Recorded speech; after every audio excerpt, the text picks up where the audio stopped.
We'll begin with a reign of terror. A few murders here and there.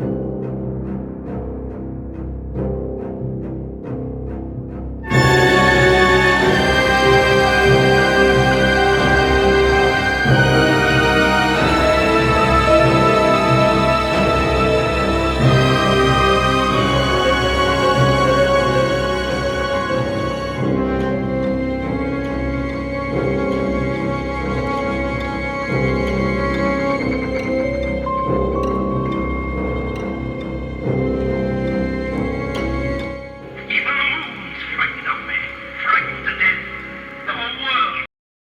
Hello, friends and fiends. Welcome to another edition of Blood and Guts, HHN, where we break down the blood and guts of Halloween Horror Nights. And this time we got a special video for you. How you doing, Mad Matt? I'm doing fantastic, Evil Ab. You know why? Why is that? Because we get to talk about the tour. The tour, the Six House Unmasking the Horror Tour, which this was the first time we've ever done the tour. Yep. Knowing what I know now, I will say I wish there were years that we would have Yes. actually done this. But it was awesome. We had an excellent tour guide, and we're going to give a shout out to him, PJ, like pajamas. Very informative. Yeah. Really cool cat. And I mean, it's not every day you get one that's won Scare Actor of the Year. I want to say he won it in like 2012, but like I said, great knowledge of all the going-ons behind the scenes of Halloween Horror Nights, and like I said, just and a great personality. He was very interactive with the guests. So, like I said, you couldn't ask for a better tour guide. Yeah, and it was cool because he, like you said, he came from that scare actor background where, you know, he would kind of approach it. He showed us more of the, you know, boo holes and different kind of triggers and you know, on this tour we did get to take photos. No videos were allowed, Right. but we were allowed to take photos in certain rooms of the house. So you're going to see photos throughout this video, or not? Yeah, you're going to see photos, but no videos, and you know, only in limited rooms. But the footage I believe we got was pretty darn good. Yeah, Yeah. I agree. So let's go ahead and kick it off. The first house we did the tour, that was Monsters. Yeah, it was Monsters Unmasked. And just to give the brief synopsis behind the house, it says, descend into the Paris catacombs and face a new horde of infamous monsters, Dr. Jekyll, Mr. Hyde, the Family Opera, and more. So, Oh yeah, definitely a great setup to this house. Like I say, if you've seen our reviews, you know we highly love this house and couldn't recommend this house more. Some little bit behind the scenes for it too, though. If you actually keep up with Halloween Horror Nights year in year out, especially during speculation season, a lot of people will go look at the blueprints and the building permits, the Universal file.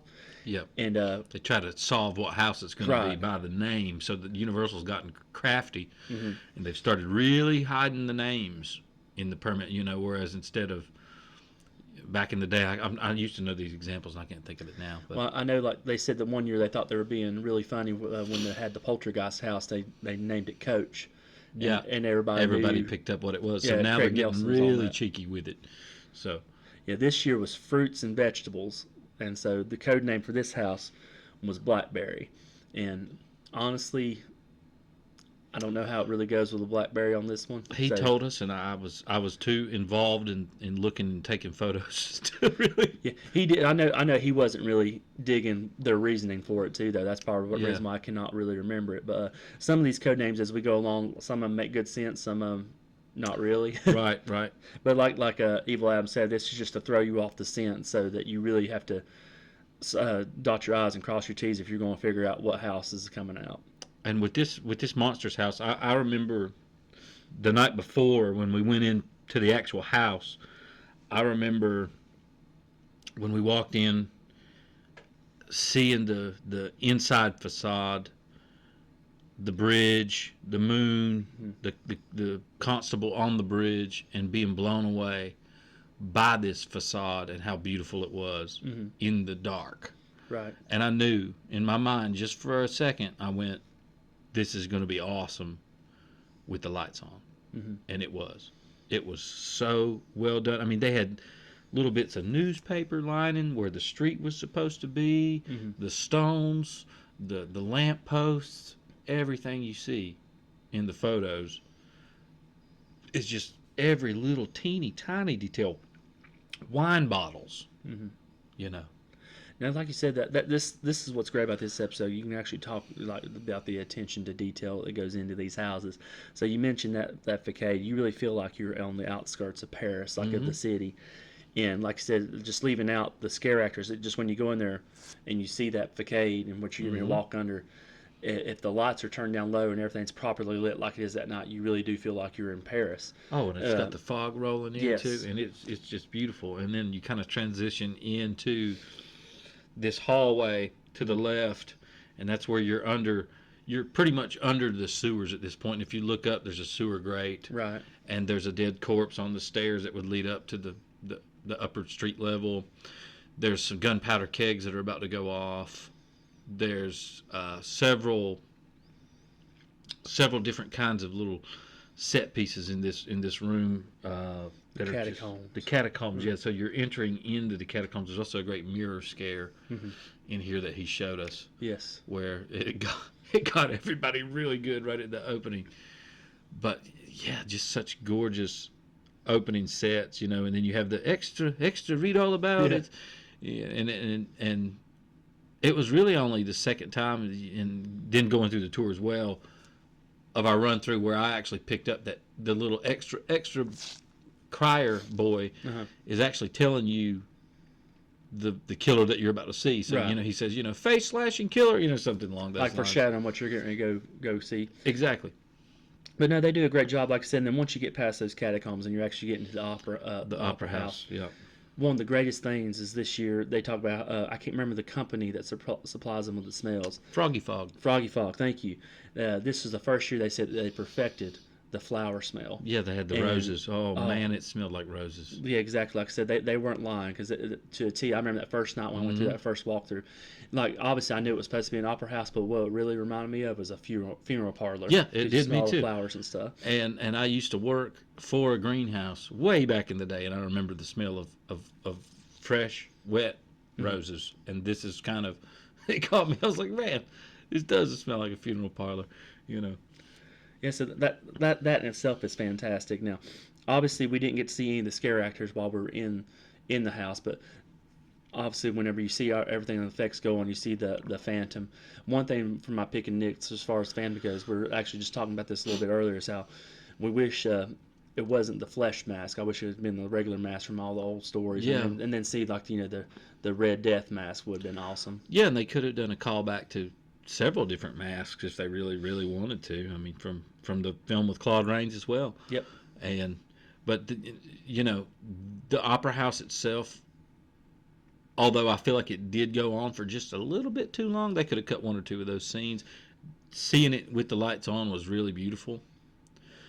And then as you kind of work your way through, you get into that Invisible Man section. And now, unfortunately, in this part of the tour, we were not allowed to take photos, so you're not going to see a lot of shots from this Invisible Man section, but the way they pulled that off is really, really cool. Yeah, you see all the mannequins with the black sackcloth on them. And correct me if I'm wrong, I want to say there's only one scare actor is actually in there. Sometimes it would be two. Okay. But they would alternate where they were, and they would switch it out to where you never knew where he was coming from. But there was actually one mannequin that everybody assumed was a scare actor, because they actually rigged it up where it had the movement with its arms and stuff. Yeah, it had a little bit of movement with the arm. The actor could kind of jiggle the mannequin a little bit, so it looked like it was moving. Yeah, so I thought that was a nice touch. And then you had the one swiping down. So, yeah, there's 3 overall, sometimes 2. But that was really, really cool to see that.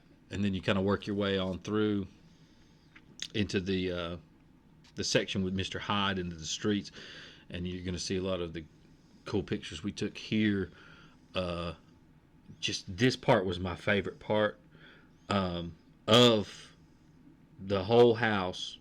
Not only because I love the Mr. Hyde scenes with the spine rips and the effects, but this one really felt, this is the my baby scene where you really felt like you're in the streets of Paris. And fun fact about this photo you're going to see of this face here, folks, with the giant, well, I don't know what would you call it. Almost like It's a face, obviously, but almost like a skull face where you see the teeth. Yeah, it's and the built eyes. into the building now. Now nobody else so far has pointed this out, and I'm gonna go ahead and talk to him for just a minute. I'm gonna find the information on this while while you do that So search there. yeah, obviously in that room it has that scene. So when setting this up, you have the woman with the baby carriage, and you get that infamous line that we just spoke about earlier, where she goes, "My baby." My baby. And one good thing that PJ, our tour guide, actually talked to us about this was how this house and all the houses of HHN, it's a fluid situation, because with that my baby scene, we had the one with the baby carriage, but they didn't add the my baby audio until about 2 weeks into the event, because they just seen a spot, they said, where they could add that in and have a nice fine touch. And there's some other houses where they mentioned that too, like we'll get to a little bit later. Okay, yeah, here I got it pulled up now. So that I'm not even going to try to pronounce this in French because I'm just not. But it was essentially called the Cabaret of Hell. Was a famous cabaret in Montmartre, Paris, created in November 1892 and demolished in 1950. And I'm going to put the real image of what it really looked like up on the screen for you to see, and then I'm going to put this image that we took, Yeah, just show how awesome. just to show how awesome it was that they went to the trouble of recreating this. And I've not heard really anyone at all, including our tour guide, speak on this. And I meant to kind of bring it up in the tour to kind of see if I could flush some information out, but I completely slipped my mind because I was immersed in there, and I just had totally forgotten.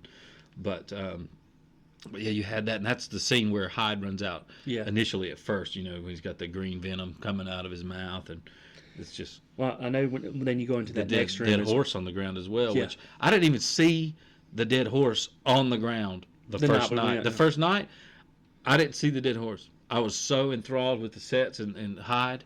Mm-hmm. Only when we went through the tour the next day, and then our later runs that night and so on, I really was like, there's a whole dead horse on the ground. And I can't remember which house they didn't reuse the horse, but they reused the mold for that horse from a previous house at HHN. I want to say Nightingale's blood pit, but I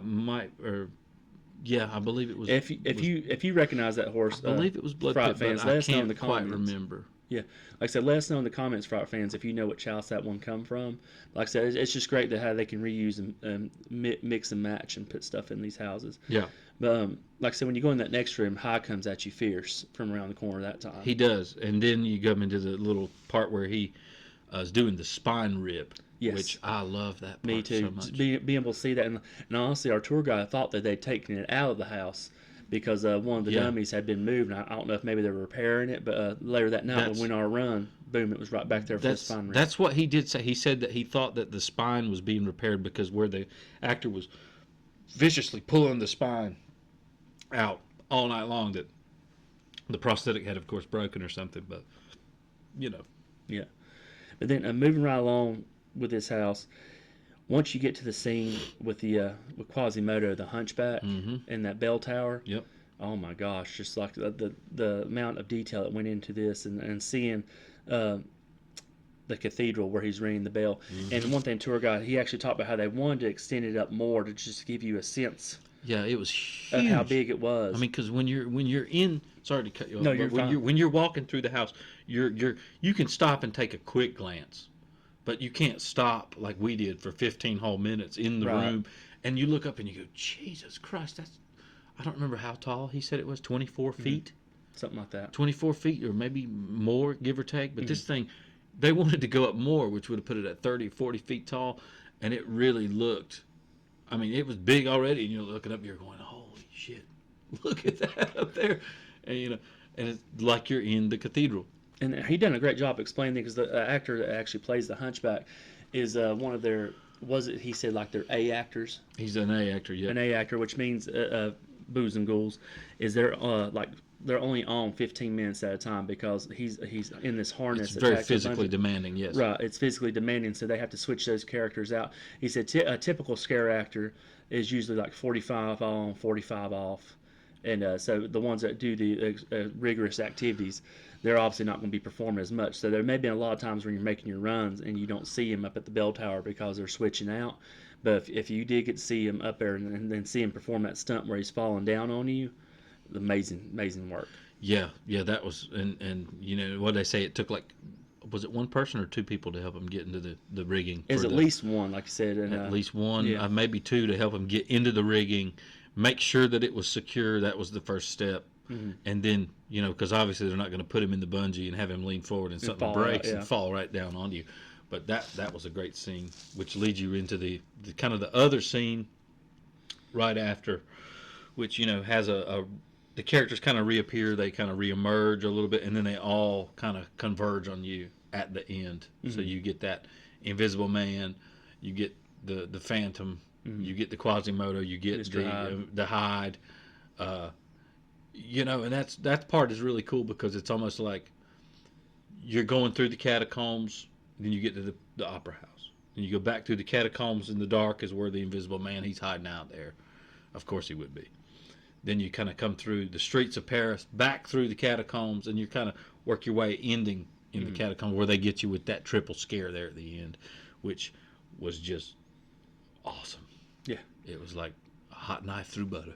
It was. And like I said, that just puts a bow on that house. Plus, it was a fantastic house. But one little tidbit, too, and you'll see if we put the pictures up there, each one of the houses, they found out, I can't remember who it was. I know she's like one of the heads of HHN down in Orlando, does not like frogs.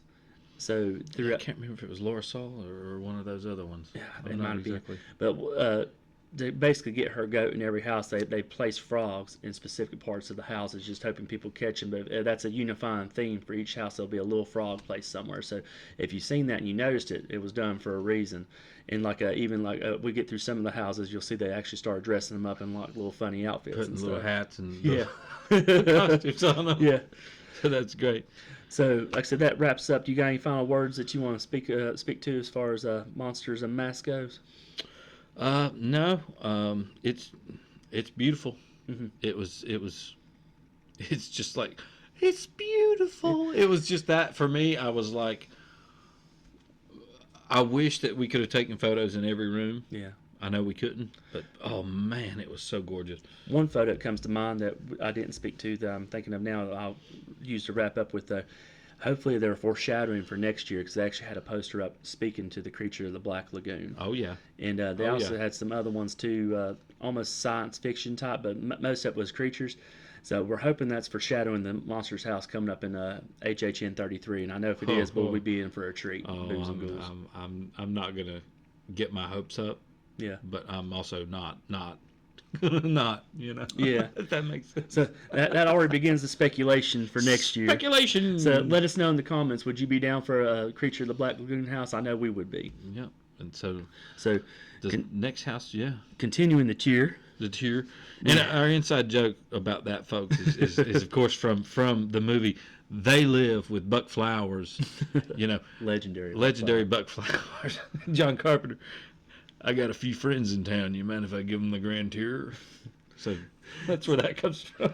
So the next house that we got to visit on this 6-hour tour was Chucky Ultimate Kill Count. And the backstory is Chucky is back for a new gore fest.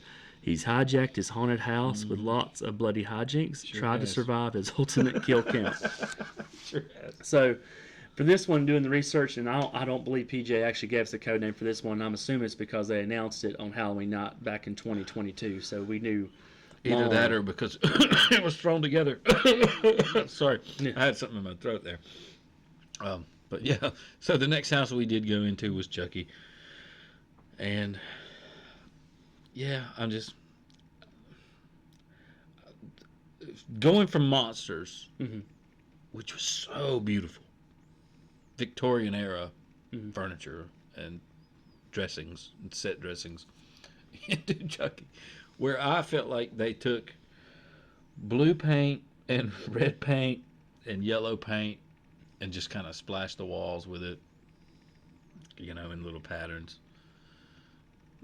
It just didn't do it for me. I was kind of out of it. This whole part of the tour, I'm going to be honest, and I'm going to rant a little bit. This whole part of the tour, Friends and Fiends. Let me go ahead and preface it. This next segment and rant is brought to you by Debbie Downer. Debbie Downer. I'm not Debbie Downer. I just calls it like I sees it. But this whole part, I was like, can we just go ahead and go on to Stranger Things or Yeti or something else? I would have been fine if because I feel like even certain party members in our party, Mhm. maybe even the guide himself. Oh, well, he didn't mention that he thought this house was like Yeah. a misfire. Like he Right. liked the, and he had some good ideas If, too. Like if they would have wanted to skip it, yeah.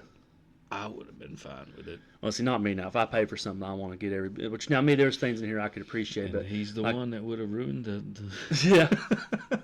But like going into this house, though, I mean, one of the things you have to appreciate is that first puppet. No, it did. The first puppet was awesome, and it looked okay, but you know. But like seeing that in the like our guide showed us how they were hiding behind and working that puppeteer, because at the time I thought it was an animatronic that was just going off a pre-recorded message. I didn't think Right. actually somebody was in there and actually doing Brad Dourif's voice.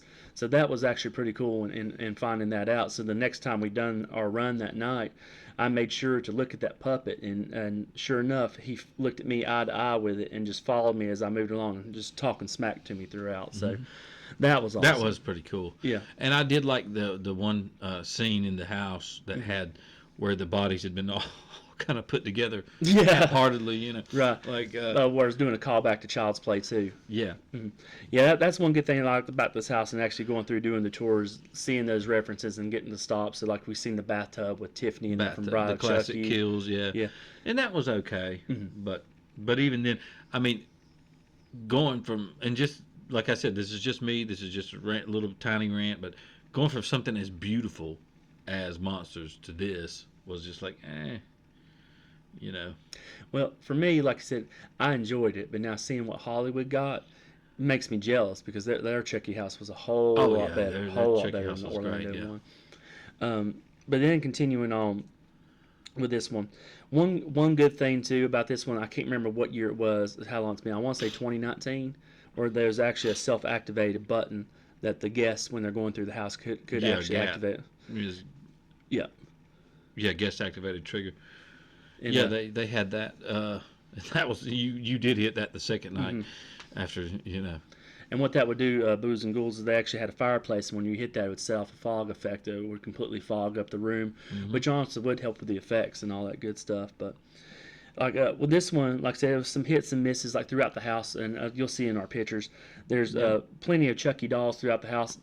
Some are a little bit articulate where they can do things. Some are just a stationary doll that they're just moving back and forth. Yep. So to me, that kind of felt a little lazy when you had a whole year to plan for this. You figured they'd have more articulation, all the dolls, when they're doing something. Yeah, and I mean, and just as far as the sets go with this one is, like, you had the one guy on the bed with the needles sticking out of him and all that kind of stuff, and it's like, I mean, yeah, it's okay, but when we were doing the tour, especially, I was looking at the room itself.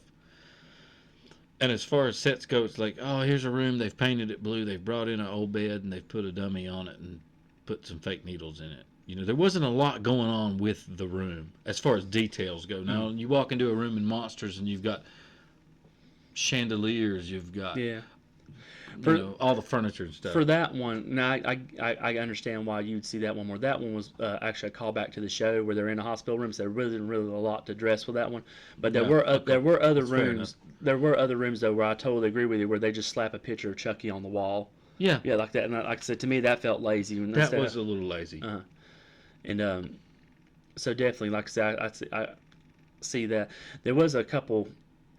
There actually was a couple good pieces in this house though, that I will have to say, as far as the gore goes, was really top notch with it. Where they had like the one dummy, it was split apart, and you could see all the blood and guts. And all that good stuff. The one with him inside of it, but you know, yeah, the house, it just, you know. Tell us how you really feel. Well, how I really feel is I wish there would have been a better house there to see on the tour. Because now last year, Black Phone and Freaky were in there, and I would have gladly went through the Black Phone portion. Oh yeah, I'm a Freaky. I didn't really. Freaky was okay. It, Freaky was okay, but the Black Phone portion of the house, I would have loved to have seen that on the tour. Oh, me too. I'm with you on that. That would have been a great. Now, like well, this one, like I said, now this is the one house that like that was off limits on both tours, but the Extras house would have been a good one to have a tour on. Oh yeah, the Extras would have been good.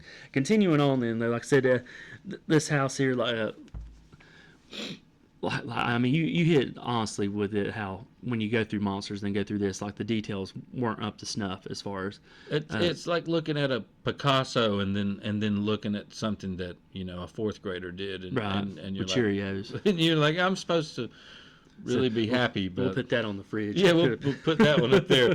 Take that down in a few days. But I mean, there's some other good tidbits. Like the first few runs I made in this house, I didn't realize we were dying in the end. Oh yeah. PJ done a good job explaining that. You're gonna explode. I don't know what he says. Something like that. He's gonna blow you up, or I don't know, something with a bomb.